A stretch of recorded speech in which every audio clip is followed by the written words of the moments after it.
स्वागत है मेरे प्यारे बच्चों। कैसे हैं आप लोग? इंजीनियर की इस इमेजिनेशन पर मैं लेकर के हाजिर हूँ न्यूटन्स लॉ ऑफ मोशन का अगला पार्ट, जिसमें हम लोगों को क्वेश्चंस और कॉन्सेप्ट दोनों क्लियर करने हैं। जो सबसे फेवरेबल टॉपिक है, जो सबसे ज्यादा क्वेश्चन पूछा जाता है न्यूटन्स लॉ ऑफ मोशन में पुलिस सिस्टम से, और कंस्ट्रेंट मोशन को हम लोग देखेंगे।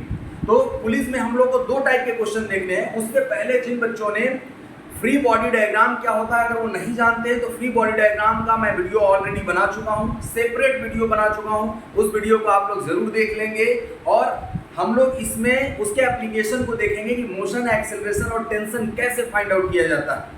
और न्यूटन का जो सेकेंड लॉ है, जिसमें हम लोग F=ma, जिसमें मास कांस्टेंट होता है, उसका एप्लीकेशन किस तरीके से कर सकते हैं, उन एप्लीकेशंस को आज हम लोगों को देखना है पुलिस सिस्टम में। तो चलिए हम सबसे पहले शुरू करते हैं। देखिए, पुलिस सिस्टम में हमारे पास दो तरीके की चीजें होंगी। एक हमारे पास स्टेशनरी पुली होगा और दूसरा हमारे पास मूवेबल पुली होगा। तो स्टेशनरी अगर जो पुली होता है उसमें क्वेश्चन करना बड़ा इजी हो जाता है। तो उसका एकदम बेसिक जो पार्ट है, आज मैं सिंपल सा उस चीज को हम लोग कंसीडर करके देखेंगे। फिर उसके बाद हमारे पास जितने भी अलग अलग टाइप के क्वेश्चंस बन सकते हैं, उन क्वेश्चंस पर भी हम लोग फोकस करेंगे। तो आइए हम लोग शुरू करते हैं। सबसे पहला अगर पुलिस सिस्टम की बात किया जाए तो पुलिस सिस्टम में एकदम सिंपल क्वेश्चन है। अगर स्टेशनरी पुली की अगर बात किया जाए, मान लिया जाए सपोज दैट कि हमारे पास एक पुली है और इस पुली से एक स्प्रिंग, पुली हमारे पास मासलेस है, फ्रिक्शनलेस है। पुली कैसी है भैया? मासलेस है और फ्रिक्शनलेस है। और यहाँ पर एक हमने इसको हैंग किया हुआ है, ये छत से हम लोगों ने इसको हैंग कर दिया है। ये मोशन मतलब ये कहीं पर भी मोशन करके नहीं जा रहा है, ये फिक्स्ड है। अब हमने कह दिया कि इसका मास हमारे पास m1 है, इसका मास m2 है। अब हम लोग कहेंगे देखिए ये फ्रिक्शनलेस पुली पर ये जो स्प्रिंग है, तो अगर एक रस्सी होगा, वन स्प्रिंग होगा, तो एक ही टेंशन लगेगा। हमने कह दिया कि ये टेंशन T है। अगर हमारे पास ये फ्रिक्शनलेस नहीं है और रस्सी डिफरेंट है, अगर फ्रिक्शनलेस नहीं है तब भी टेंशन अलग अलग हो जाएगा। तो जनरली आप लोगों के सिलेबस में ये नहीं पूछा जाता, फ्रिक्शन वाला आपके पार्ट में है ही नहीं कि अगर रस्सी में स्प्रिंग अगर टेंशन लिया जाएगा, मतलब इसका फ्रिक्शन लिया जाएगा, तो ये अलग अलग टेंशन आएंगे। तो उसके लिए हमें परेशान होने की जरूरत नहीं है। अगर एक रस्सी है तो उसका टेंशन हमारे पास क्या होगा? बराबर होगा। ये मासलेस है। अब हमने कह दिया कि मास इसमें कंसीडर ये किया है भैया कि sir m2 is greater than m1, यानी ये कह रहा है condition m2 is greater than m1। अगर दोनों बराबर होंगे तो कहीं मोशन नहीं होगा, सब एकदम वहीं पर रेस्ट में रहेंगे। तो हम लोग को दो ही चीजें इसमें फाइंड आउट करनी होती है, एक तो एक्सीलरेशन कितना होगा और हमारे पास टेंशन इन द स्प्रिंग कितना होगा। तो मेरे प्यारे बच्चों, ये एकदम सिंपल सा क्वेश्चन है, जस्ट समझने के लिए। हमने कहा कि ठीक है, मान लिया जाए कि अगर इसका मास ज्यादा है और इसका मास कम है, तो हम जानते हैं कि ये नीचे की तरफ आएगा और ये ऊपर की तरफ जाएगा। और एक ही रस्सी है, ये फैल नहीं सकती है रस्सी, या सिकुड़ नहीं सकती है। मीन्स कि हमारे पास रस्सी में जो मोशन इसका होगा वही मोशन इसका होगा। यानी रस्सी हमारे पास अगर ये डाउनवर्ड a एक्सीलरेशन से जा रहा है, तो ये भी मास हमारे पास a एक्सीलरेशन से ऊपर की तरफ जाएगा। अब हम लोग कहें कि फ्री बॉडी डायग्राम हम बनाएंगे m2 का और m1 का। यानी हमने कह दिया कि FBD ऑफ m2। देखो भैया, FBD का एकदम सिंपल सा रोल है, और सिंपल रोल कॉम्प्लेक्स ऑब्जेक्ट, जब कॉम्प्लेक्स क्वेश्चंस होते हैं उसमें सिंपलिसिटी के साथ अगर सॉल्व करेंगे तो आप कभी भी नहीं हार मानेंगे। देखिए, शॉर्टकट फॉर्मूला याद करना एक अलग चीज है और चीजों को समझना एक अलग चीज है। तो मैं थोड़ा सा इसको डिटेल में बता करके फिर हम लोग शॉर्टकट इसका मेथड देखेंगे। m2 का अगर फ्री बॉडी डायग्राम बनाएंगे बच्चा लोग, तो बताइए, हमने कह दिया कि m2 है, उससे जो फोर्स काम करना है उसी फोर्स को दिखाना है। तो सबसे पहला तो वेट काम करेगा वर्टिकली डाउनवर्ड, m2g नीचे की तरफ और टेंशन T ऊपर की तरफ। अब ये बताइए, इसका एक्सेलरेशन डाउनवर्ड डायरेक्शन में, नेट फोर्स हमारे पास हमने इसमें दिखा दिया, जो फोर्स काम कर रहा था m2 में। अब एक बात बताइए, इसके दो फोर्स काम कर रहे हैं। देखो मेरे प्यारे बच्चे, एक फोर्स ऊपर काम कर रहा है और एक फोर्स नीचे की तरफ काम कर रहा है, और ये नीचे जा रही है। तो कौन सा फोर्स ज्यादा होगा? सपोज दैट, इसको समझने के लिए मैं यहाँ पर, अगर मेरे हाथ में कोई इधर फोर्स लगा रहा है, कोई इधर फोर्स लगा रहा है, और मैं इधर की तरफ अगर मोशन कर रहा हूँ, इसका मतलब ये वाला फोर्स ज्यादा लगा रहा होगा। अगर दोनों बराबर फोर्स लगा रहे होंगे तो मैं कहीं नहीं जाऊंगा, मैं रेस्ट में रहूंगा। सर आप चलने लगे तो हमने कहा कि उसकी बात हम लोग नहीं करते। मेरे प्यारे बच्चों, अब ये बताइए, इसका एक्सेलरेशन किस डायरेक्शन में है? डाउनवर्ड डायरेक्शन में है। m2g डाउनवर्ड लग रहा है, टेंशन टी ऊपर लग रहा है, तो नेट फोर्स जो आएगा वो नेट फोर्स में ये ज्यादा होगा। तो एफ नेट कितना होगा बच्चा लोग? एफ नेट हो जाएगा m2g माइनस टी। सर आपने इसमें से इसको क्यों माइनस किया?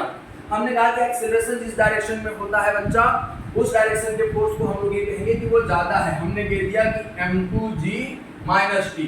अब एफ नेट हम जानते हैं, न्यूटन भैया हम लोग को बता के गए थे, भैया नहीं न्यूटन सर हम लोग को बता करके गए हैं कि मास इनटू एक्सीलरेशन होगा नेट फोर्स। तो हमने कह दिया कि मास कितना sir m2g, sir m2 acceleration हमने कितना लिया है a, एक्सीलरेशन है कितना a, और ये हो जाएगा m2g माइनस टी। ये इक्वेशन नंबर 1 बन गया। फ्री बॉडी डायग्राम से हमने बनाया इसका m2 का। जनरली बुक्स में क्या करता है, यहीं पर दे देता है, हालांकि वो फ्री बॉडी डायग्राम नहीं होता है, लेकिन फिर भी फोर्स को हम लोग यहीं पर दिखा सकते हैं।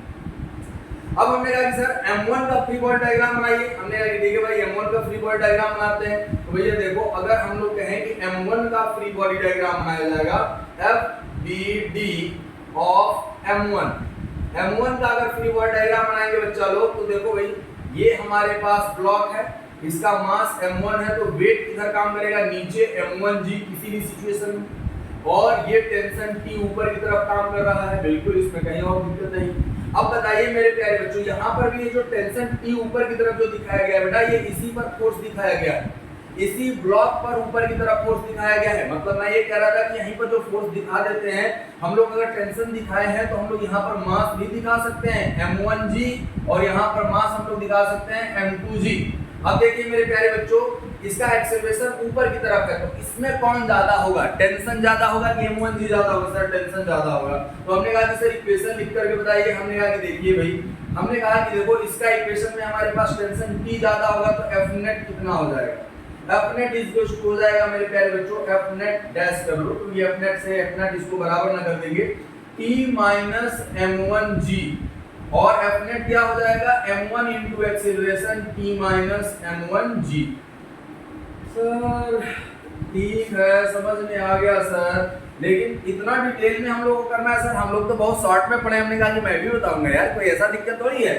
मैं आइंस्टीन और न्यूटन की फैमिली का नहीं हूँ। हम लोगों का काम सिंपल तरीके से बताना। मैंने पहले मेथड बताया है, फिर उसके बाद हम लोग क्वेश्चन सॉल्व करेंगे और उसकी सॉल्व करने की एबिलिटी देखेंगे। हमारे पास दो इक्वेशन आ गए बच्चा लोग, तो दो इक्वेशन आ जाने के बाद हम लोग सबसे पहले इसको मिटा लेते हैं। तो ये आप लोगों को चीजें समझ में आ गई होगी। अब हम लोग इक्वेशन सॉल्व करेंगे। हमें एक्सीलरेशन और टेंशन चाहिए होगा।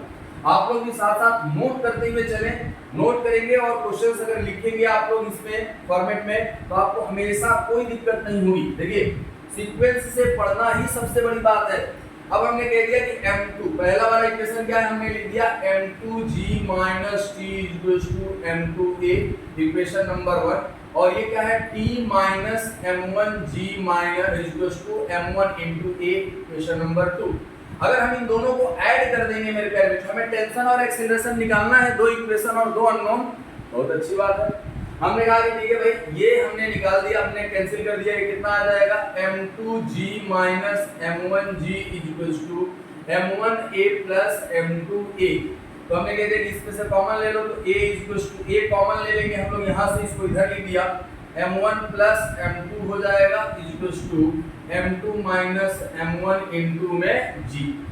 अब हम लोग कहेंगे एक्सेलरेशन कितना हो जाएगा? a इक्वल्स टू आ जाएगा m1 minus m2 minus m1 upon m1 plus m2 into g।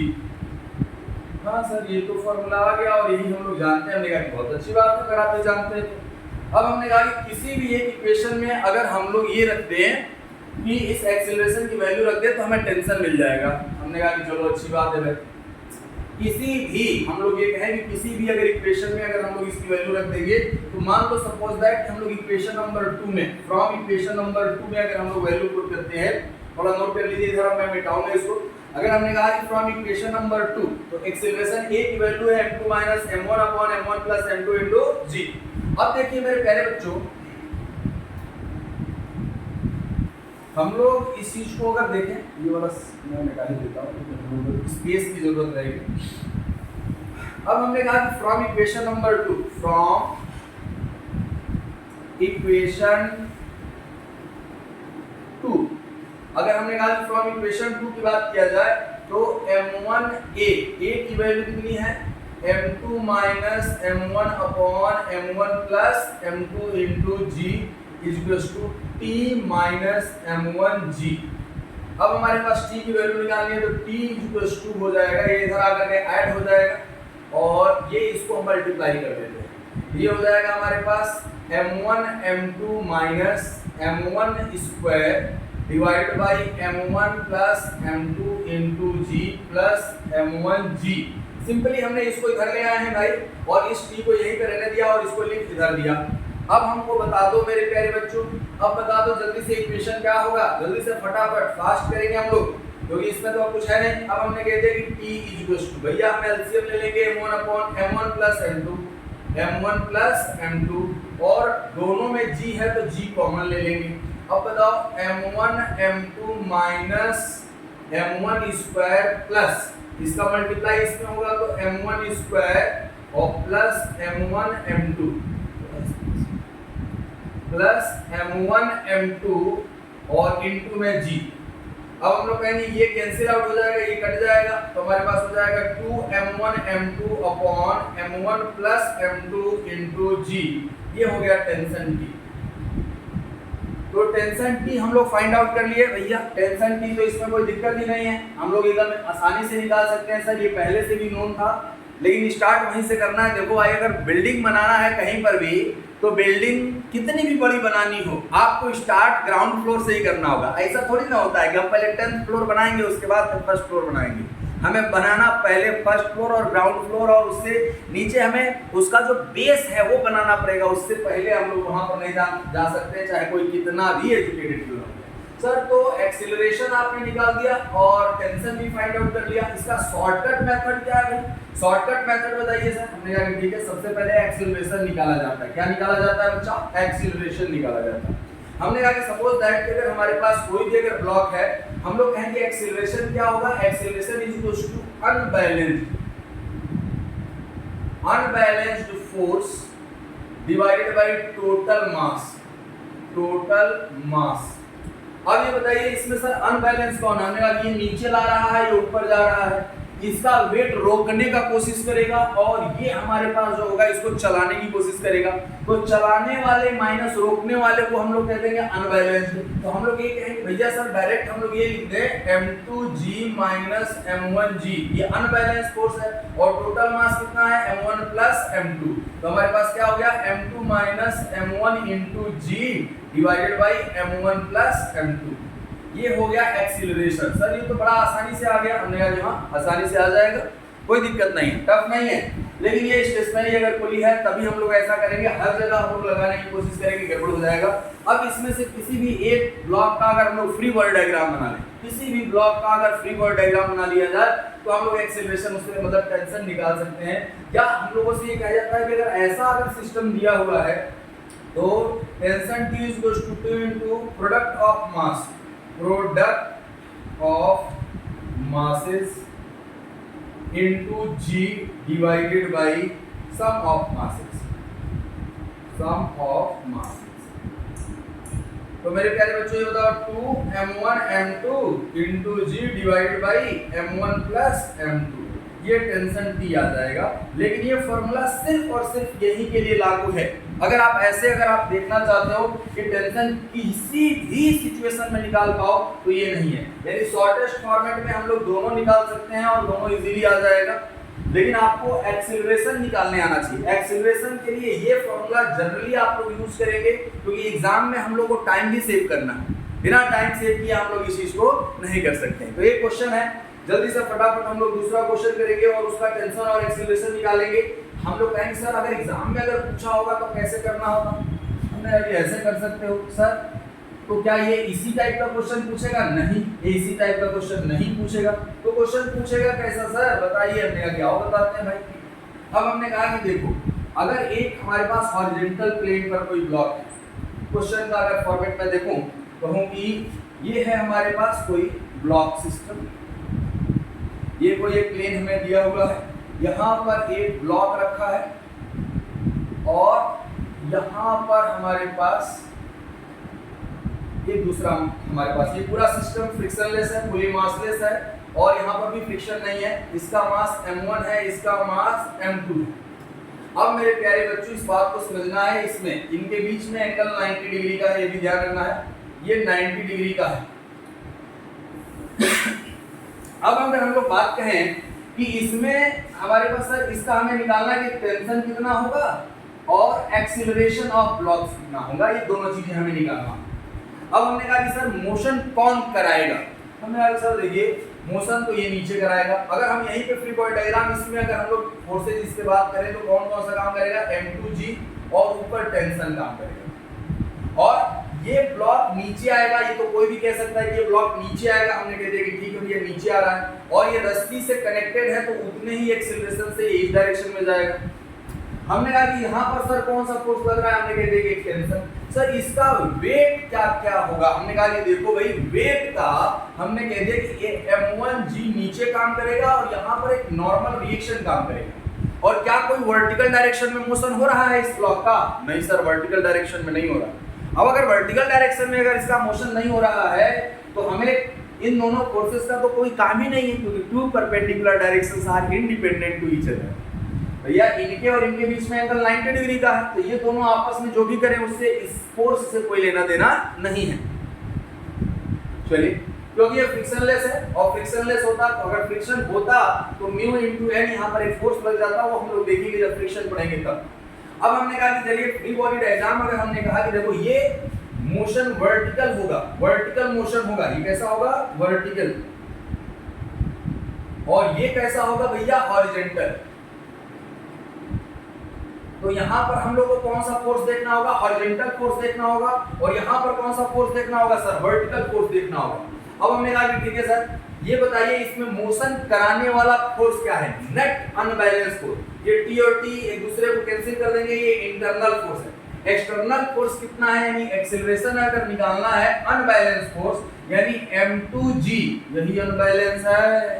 क्यों अनबैलेंस ये है सर, हमने कहा कि ये इसी की वजह से हमारे पास इसको कोई रोकने वाला नहीं है। इसको सर ये टेंशन नहीं रोकेगा कि अरे टेंशन इंटरनल फोर्स है, जितना हमारे पास रस्सी में काम करेगा उतना ही, और इसको पीछे कोई खींचने वाला नहीं है। तो m2g upon total mass motion में कौन कौन है, हमने कह दिया m1 प्लस m2, यानी एक्सीलरेशन हमारे पास शॉर्टकट मेथड से आ गया। क्या आपको ये बात समझ में आई है कि नहीं, अगर आ गई है तो जरूर से जरूर आप कमेंट करके बताइएगा कि हाँ सर ये बात हमने सीख ली है, ये समझ ली।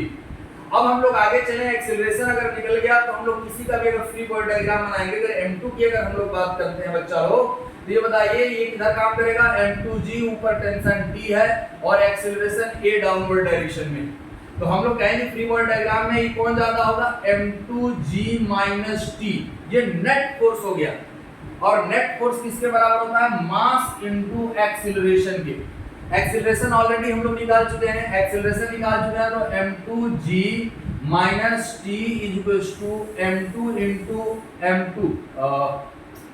ये हमारे पास m2 है, यहाँ पर m2g आ जाएगा, हमने कह दिया कि ठीक है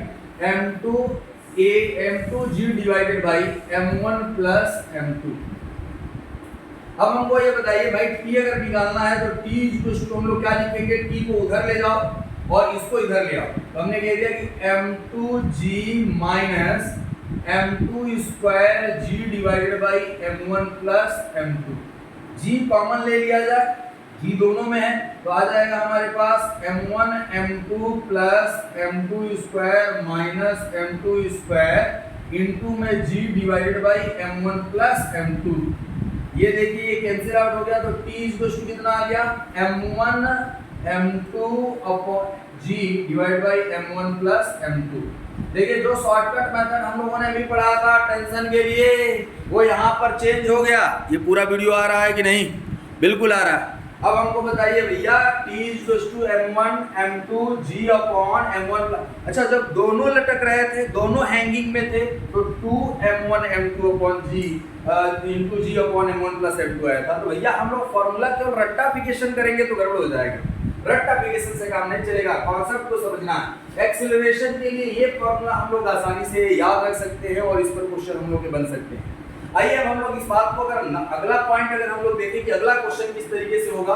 अब हम लोगों ने कहा कि पहले दोनों वर्टिकली डाउनवर्ड थे, एक को हॉरिजॉन्टल कर दिया और एक को हम लोगों ने हैंग कर दिया। अब दूसरा क्वेश्चन क्या है, एक वर्टिकली ही रहेगा और एक इंक्लाइंडेड प्लेन पर। हाँ, क्वेश्चन अपने आप बनते हैं बच्चा लोग। देखिए क्वेश्चन में कोई ऐसा दिक्कत नहीं है कि क्वेश्चन आप नहीं बना पाएंगे, क्वेश्चन सॉल्व नहीं कर पाएंगे और क्वेश्चन के तरीके बदल जाएंगे, कोई तरीका नहीं बदलने वाला। हमने कहा कि देखो भाई, अगर हम कहें कि एक प्लेन में अब हम लोग इंक्लाइंडेड प्लेन पर रखेंगे और इंक्लाइंडेड प्लेन पे कौन कौन सा फोर्स किस तरीके से काम कर रहा है, आपको फ्री बॉडी डायग्राम आनी चाहिए। और फ्री बॉडी डायग्राम के लिए मैं सेपरेट वीडियो बना चुका हूं। फ्री बॉडी डायग्राम का अगर वीडियो आप देख लेंगे तो आप कहीं पर भी कोई भी बॉडी का अगर हमें फोर्स निकालना हो, हम लोग को बैलेंस करना हो तो आसानी से हो जाएगा। अब क्वेश्चन क्या है, अब क्वेश्चन अगर हमसे ऐसे पूछ ले बच्चा, क्वेश्चन अगर हमसे ये पूछता है, मान लिया जाए एक इंक्लाइंडेड सरफेस है कुछ ऐसा, ये पूरी तरीके से रेस्ट में है और यहाँ पर एक ब्लॉक है और ये हमारे पास यहाँ पर पुली लगी हुई है और दूसरा ब्लॉक हमारे पास ऐसे कनेक्टेड है। अब इसमें हमारे पास मोशन ना जो थीटा एंगल है, अब हम लोग मोशन को हमें मानना पड़ता है कि मोशन किधर होगा या किधर नहीं होगा। इसका मास हमने कह दिया कि m1 है और इसका मास m2। तो बच्चा लोग दोनों हमारे पास हो सकता है सिचुएशन, अगर ये नीचे आ रहा हो तब क्या होगा, ये ऊपर जा रहा हो तो क्या हो रहा होगा, अगर ये नीचे आ रहा और ये ऐसे जा रहा होगा तो क्या होगा। भाई मोशन तो इस रस्सी के साथ ही होगा ना। अब हम लोग कहेंगे सर ठीक है, मान लिया जाए आपने जो ब्लॉक बनाया है वो ये थोड़ा बड़ा है और ये इस डायरेक्शन में मोशन हो रहा है, मान लिया जाए, मानने के लिए तो कुछ भी माना जा सकता है सर। हमने कहा कि ठीक है भाई, ये m1 है और अगर एक्सेलरेशन इस डायरेक्शन में है तो ये ऊपर की तरफ जाएगा। अब हमने कहा कि सर इसको खींच कौन रहा है। हमने कहा कि देखो सबसे पहली बात तो ये बताओ, इसका अगर हम लोग फ्री बॉडी डायग्राम अलग से बनाते तो ज्यादा टाइम कंज्यूमिंग होगा। हमने कह दिया कि इसका मास m1g यहाँ पर काम कर रहा है और ये नॉर्मल रिएक्शन है। ये एंगल अगर थीटा है तो ये भी थीटा होगा। कैसे ये थीटा हुआ, इसके लिए फ्री बॉडी डायग्राम वाला जो हमने वीडियो का है उसको जरूर देखिए। अब हमको बताइए भैया, ये m1g है तो यहाँ पर इसके दो कंपोनेंट हो जाएंगे, एक m1g cos थीटा और ये हो जाएगा m1g sin थीटा। अब ये बताइए, ये इसको नीचे खींचने का कोशिश कर रहा है और ये इसका जो वेट है, वजन है, ये कह रहा नहीं जाएंगे हम। कहाँ जा रहे हो, नहीं जाने दिया जाएगा। हमने कहा कि नहीं भाई जाने दो, मोशन होने दो, मोशन नहीं होगा तो हम लोग क्वेश्चन कैसे सॉल्व करेंगे। हमें मान करके चलना है कि मोशन हो। या कभी कभी ये क्वेश्चन पूछ लेगा कि इस ब्लॉक का मास कितना हो, क्या एक्सेलरेशन, तो हम लोग एक्सेलरेशन 0 करके चलेंगे। अब ये बताइए, अगर इस डायरेक्शन में मोशन हो रहा है तो t ज्यादा होगा कि m1g sin थीटा ज्यादा होगा। सर m1g sin थीटा, और यहां से अगर ऊपर जा रहा है तो यहां पर t ज्यादा होगा m2g से। तो नेट अनबैलेंस फोर्स कितना हो गया, एक्सीलरेशन अगर निकालना है net unbalance force, sir m1g sin theta minus m2g। Sir ये मोशन कराने वाला फोर्स है और ये मोशन को रोकने वाला है, क्योंकि हम लोगों ने ये माना है कि मोशन इस डायरेक्शन में हो रहा है। सर अगर ऐसा होता कि एक्सीलरेशन ये नीचे आ रहा होता और ये ऊपर जा रहा होता तो ये मोशन कराने वाला फोर्स हो जाता और ये हमारे पास रोकने वाला फोर्स हो जाता उल्टा। तो हम लोग को इसमें टेंशन लेने की जरूरत है क्या सर उल्टा है। हमने कहा कि अगर एक्सीलरेशन का वैल्यू नेगेटिव आ जाएगा भैया तो जो डायरेक्शन लिया है वो उल्टा है, तो इसमें घबराने की जरूरत नहीं है। अब हमने कह दिया कि एक्सेलरेशन बटे टोटल मास, मोशन कौन कौन कर रहा है भैया, m1 + m2 दोनों कर रहे हैं सर। ये एक्सेलरेशन आपको मिल गया और अगर ये एक्सेलरेशन मिल गया बच्चा तो आप टेंशन निकाल सकते हो कि नहीं। टेंशन कैसे निकालोगे बता दो सब लोग मेरे प्यारे बच्चों। हमने कहा कि सर ये टेंशन जो निकालेंगे हम लोग इसका वो कैसे निकलेगा। हमने कहा देखो भाई ये है, इसका फ्री बॉडी डायग्राम m2 का बना दो, m1 का भी बना सकते हैं सर, हाँ बिल्कुल बना सकते हैं, m1 और m2 का। अब हमने कहा कि देखो भैया ये जो हमारे पास बॉडी है इसका वेट है m2g और टेंशन जो फोर्स लग रहा है ऊपर और एक्सीलरेशन किधर है, a ऊपर की डायरेक्शन। ये बात समझ में आ गई कि नहीं। ये टेंशन t ऊपर की तरफ है, ये m2g नीचे की तरफ है, एक्सीलरेशन ऊपर की तरफ जा रहा है। कौन ज्यादा होगा, टेंशन t ज्यादा होगा। तो हमने कह दिया कि देखिए सर F नेट जो काम करेगा t minus m2g equals to m2 into a। हम a ऑलरेडी निकाल चुके हैं और m2g दिया हुआ है तो हम लोग t निकाल सकते हैं। कैसे निकलेगा भैया, m2 G प्लस M2A की वैल्यू इसमें पुट कर देंगे और टेंशन हम लोग फाइंड आउट कर लेंगे। इक्वेशन अगर न्यूमेरिकल वैल्यू दिया होगा तो बहुत इजी हो जाएगा, टफ नहीं होगा, बहुत इजी होगा। तो इस टेंशन T की वैल्यू कितनी आई है आप लोग कमेंट जरूर करिएगा कि हमने सॉल्व कर लिया है कि नहीं सॉल्व किया। नहीं सॉल्व किया होगा मैं फिर से इसका सेपरेट वीडियो बनाऊंगा आप लोगों के लिए। अरे सर मूवेबल पुली का भी हम लोग का क्वेश्चन करना, हमने कहा कि रुको भाई थोड़ा क्वेश्चन तो हम लोग कर ले, हर एक टाइप का क्वेश्चन करेंगे। मूवेबल का होगा हम लोग मूवेबल देखेंगे, स्टेशनरी पुली है स्टेशनरी हम लोग देखेंगे, सभी पार्ट को हम लोग एनालाइज करके चलेंगे। तो एक बात बताइए मेरे प्यारे बच्चों कि अब अगर हमारे पास ऐसे हो गया, इंक्लाइंडेड हो गया, हॉरिजॉन्टल हो गया, दोनों वर्टिकल थे तब भी हो गया। अब हमारे पास नेक्स्ट टाइप ऑफ क्वेश्चन है, तो टाइप ऑफ क्वेश्चन खुद अपने आप आता है। थीटा के डिफरेंट वैल्यू के लिए हमारे पास इसमें क्वेश्चन बन सकता है, मास के डिफरेंट वैल्यू के लिए डायरेक्शन ऑफ मोशन बदल जाएगा, कभी m1 नीचे आएगा, कभी m2 नीचे आएगा। इस फॉर्मेट में हमारे पास क्वेश्चन बनते रहते हैं और क्वेश्चन का आप कौन मोशन कराने वाला फोर्स है और कौन रोकने वाला फोर्स है ये जानना बहुत जरूरी है। अब हमने कहा कि सर क्या कोई और क्वेश्चन हो सकता है, हमने कहा कि चलिए आपका एक टेस्ट ले लिया जाए। हमने कहा कि देखिए ये है 5 kg का 3 kg का अगर हमारे पास कोई ब्लॉक 5 kg ले लेते हैं, 5 kg का ब्लॉक और ये हॉरिजॉन्टल सरफेस पर है, हॉरिजॉन्टली हमारे पास रखा हुआ है और यहाँ पर हम लोगों ने कहा कि एक मास है यहाँ पर 2 kg का है, ये 2 kg का है और इधर एक हमारे पास मास जो है वो 3 kg का है। ठीक, हमें g की वैल्यू हमें लेना है, g = 10 मीटर पर सेकंड स्क्वायर लेना है। g = कितना लेना है 10 मीटर पर सेकंड स्क्वायर लेना है। अब ये बताइए इस ब्लॉक में ये देखिए रस्सी जब अलग हो जाएगा, रस्सी अलग हो जाएगा तो टेंशन, तो हमें ये टेंशन निकालना है कि टेंशन स्ट्रिंग्स में कितना होगा और एक्सीलरेशन कितना होगा। हमने चलिए सर क्या ये मोशन करेगा, कुछ लोग तो कहते थे कि सर नहीं मोशन करेगा, तो ये 5 kg का, ये 3 kg का, ये 2 kg का। अरे भाई ये वर्टिकल डायरेक्शन में नहीं मोशन करेगा, ये हॉरिजॉन्टल डायरेक्शन में मोशन करेगा और इसका वजन 1 लाख न्यूटन भी रख दिया जाए, वेट माने ये 10⁵ kg का मास रख दिया जाए तब भी इससे मोशन कराने के लिए रोक नहीं पाएगा। क्यों? 2 perpendicular directions are independent to each other. यानी हमने कह दिया कि ये 5g हो जाएगा और ये नॉर्मल रिएक्शन हो जाएगा और इधर हमारे पास टेंशन, मान लो इसमें टेंशन T1 लग रहा है और इसमें T1 लगेगा। सर ये रस्सी सेम है, यहाँ पर भी T1 लगेगा क्या? नहीं सर, यहाँ पर T2 लगेगा। क्यों T2 लगेगा? रस्सी बदल जाएगी तो टेंशन बदल जाएगा, रस्सी अगर बदल गई टेंशन बदल जाएगा। लेकिन हमारे पास आप बताओ ये ज्यादा भारी है, ये ज्यादा भारी है, सर ये वाला भारी है इसके कंपैरिजन में, तो ये मोशन कराने के लिए हमारे पास नीचे फोर्स लगाएगा 3g, g का मान हम लोग मान लेते हैं 10 है तो ये 30 न्यूटन का फोर्स लगाएगा। ये कितना फोर्स लगाएगा? 20 न्यूटन का। और ये जो फोर्स लगा रहा है 50 न्यूटन का, ये 50 न्यूटन इस मोशन में काम नहीं आएगा। क्यों? क्योंकि इसका मोशन हॉरिजॉन्टल है, 2 perpendicular directions are independent to each other. यानी हॉरिजॉन्टल का वर्टिकल से कोई लेना देना नहीं है और वर्टिकल का हॉरिजॉन्टल से कोई लेना देना नहीं है। अब हमने कहा कि ठीक सर, अब इसमें हमारे पास ये मोशन कराने वाला फोर्स है और ये रोकने वाला फोर्स है। देखो भाई अगर इसको 2.5 kg कर देंगे तो ये ज्यादा होगा, अब ये 30 ही रह गया तो ये मैंने 25 न्यूटन हो जाएगा, ये 30 हो जाएगा, अब ये धीरे धीरे आएगा।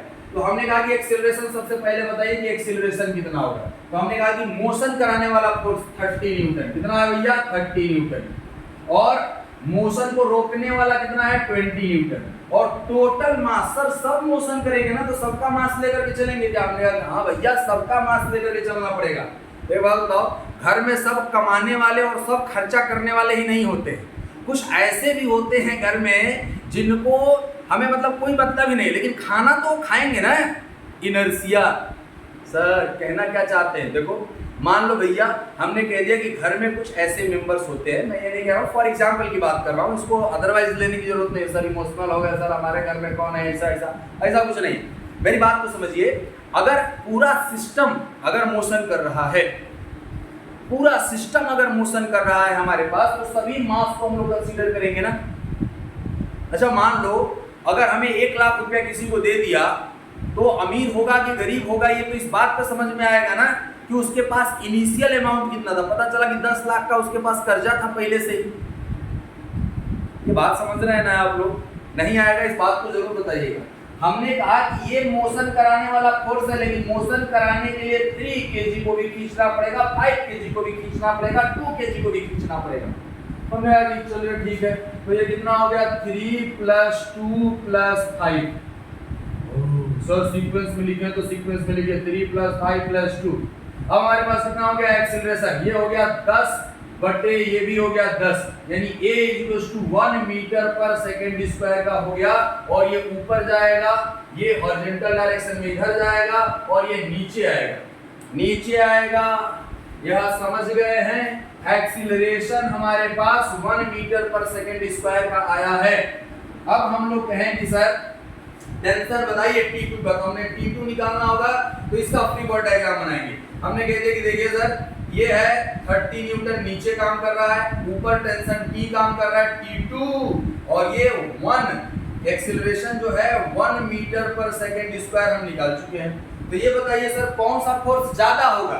हमने कहा कि सर 30 न्यूटन ज्यादा होगा तभी 1 मीटर से आ रहा है, तो हम लोग कह देंगे 30 - T2 = इसका मास 3 × 1, यानी हमारे पास T2 हो जाएगा 30 - 1, तो सर 30 - 3।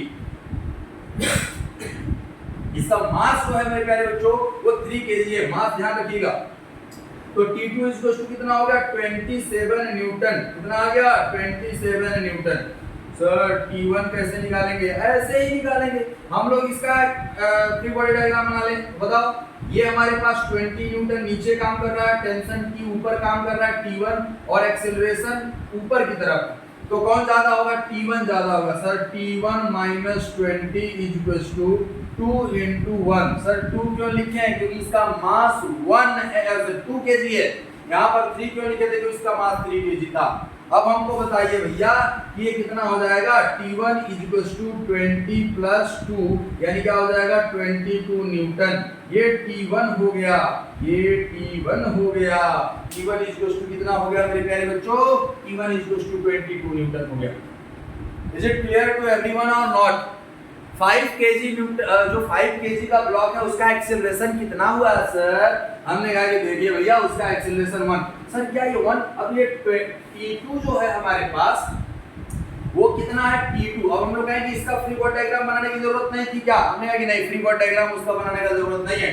हमने कह दिया कि ये ब्लॉक है, इधर हमारे पास कितना लग रहा है, अगर बना भी नहीं, अगर क्रॉस चेक करना चाहते हैं तो ये 22 न्यूटन का लग रहा है और ये 27 न्यूटन का लग रहा है, और इसका मास 5 kg है। तो नेट फोर्स ये ज्यादा है, यानी 5 और 5 इंटू, अगर हम लोग कहें ये नेट फोर्स हो गया सही, 5 = 50, 5 × 8, तो A = आ गया 1 मीटर पर सेकंड स्क्वायर। ये तो पहले से ही हम लोग निकाल चुके हैं कि ये एक्सीलरेशन A होगा, क्योंकि ब्लॉक्स हमारे पास ये रस्सियां खींची नहीं जा सकती। जितना ये ऊपर जाएगा उतना ये आगे जाएगा, उतना ये नीचे आएगा, क्योंकि रस्सियां फैल नहीं सकती हैं हमारे पास। मेरे प्यारे बच्चों ये बात आप लोगों को समझ में आ गई हो तो जरूर से जरूर कमेंट कीजिएगा, और चीजें अगर समझ में नहीं आई होंगी तो भी बताइएगा, जरूर से जरूर कमेंट कीजिएगा। मेरे प्यारे बच्चों इन क्वेश्चंस के साथ जो मूवेबल पुली का कॉन्सेप्ट है, अभी तो हम लोग इसमें कोई भी मूवेबल पुली नहीं लिए हैं, एकदम सिंपल फंडा था, सिंपल क्वेश्चन किए थे। मूवेबल पुली को कैसे और किस तरीके से हैंडल करना है हम लोग अगले वीडियो में देखेंगे। तब तक के लिए क्वेश्चंस का प्रैक्टिस करते रहिए। एक क्वेश्चन मैं आप लोगों को दिए जा रहा हूं, उस क्वेश्चन को आप लोग जरूर से जरूर प्रैक्टिस करके हमको बताइएगा कि उसका एक्सेलरेशन कितना आया। तो एक क्वेश्चन मैं छोड़ रहा हूं लास्ट में, और ये क्वेश्चन आप लोगों को करके लाना है और करके मुझे कमेंट करना है। सर लाएंगे कैसे सर? आप कहाँ, पता नहीं कहाँ रहते हैं? इलाहाबाद में रहते हैं भाई इलाहाबाद में रहते हैं। हम लोगों को उससे क्या लेना देना है सर? हम लोग तो ऑनलाइन मिलते रहते हैं, ऑनलाइन तो हर जगह है यहाँ। हाँ ये है ऑनलाइन, हम लोग हर जगह है, आप भी हर जगह हैं, हम भी हर जगह, कहीं से भी कनेक्ट हो सकते हैं। अब हमारे पास कोई देखो सिस्टम है, एक इंक्लाइंडेड हो एक हॉरिजॉन्टल हो जाए तो क्या होगा? हमने कह दिया कि ठीक है सर, ये हमारे पास कोई सिस्टम दिया हुआ है, अगर ये एंगल हमारे पास 60 डिग्री का है और यहाँ पर 20 kg का एक ब्लॉक रखा है, और यहाँ पर एक पुली से होते हुए यहाँ पर हॉरिजॉन्टल 30 kg का हमारे पास कोई ब्लॉक रखा है। तो हमें स्प्रिंग में हमें बताना है कि मोशन कितना होगा, एक्सीलरेशन कितना होगा और इन रस्सियों में टेंशन और एक्सीलरेशन हम लोग को फाइंड आउट करना है। तो मेरे प्यारे बच्चों, इस क्वेश्चन का आंसर आप लोग जरूर से जरूर बताइएगा कि एक्सीलरेशन ऑफ द ब्लॉक्स कितना होगा और टेंशन इन द स्प्रिंग कितना होगा। और आप तैयार रहिए, हम अगले वीडियो में जरूर लेकर के आएंगे मूवेबल पुली का कॉन्सेप्ट। तब तक के लिए thank you to all of you मेरे प्यारे बच्चों, मिलते हैं हम लोग अगले वीडियो में।